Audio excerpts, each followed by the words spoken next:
మంత్రము మహిమాన్వితము, మంత్రమననము శక్తివంతము.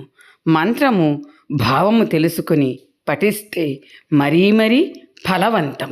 గాయత్రి మంత్రం.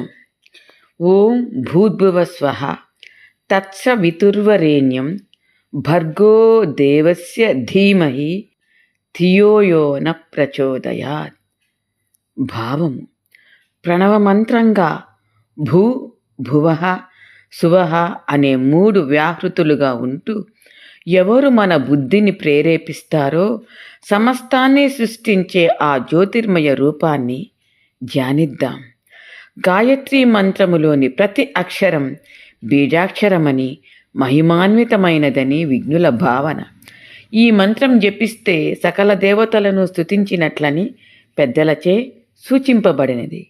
మంత్రములోని ప్రతి పదానికి అర్థము: ఓం పరమేశ్వరుడు సర్వరక్షకుడు, భూహ సత్స్వరూపుడు అనగా ఉనికి కలవాడు, భువః చిత్స్వరూపుడు జ్ఞానస్వరూపుడు, స్వహ ఆనందస్వరూపుడు దుఃఖరహితుడు, తత్ అట్టి సచ్చిదానంద లక్షణయుక్తమైన పరమేశ్వరుడు, సవితుః ఈ సృష్టికర్త, వరేణ్యం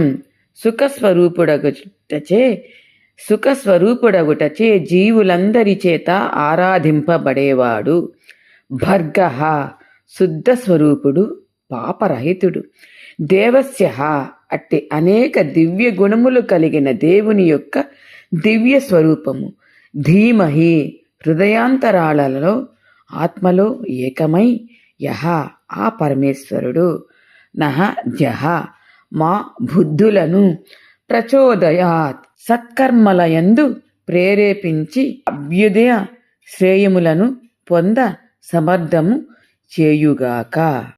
గాయత్రి మంత్రములోని ప్రతి అక్షరమునకు గల అధిష్టాన దేవతలతో మరింత విశదంగా దేవీ భాగవతం 13వ ఎపిసోడు తప్పక చూడండి. లింకు డిస్క్రిప్షన్లో ఉంది. అమ్మ అనుగ్రహం అందరూ తప్పక పొందండి.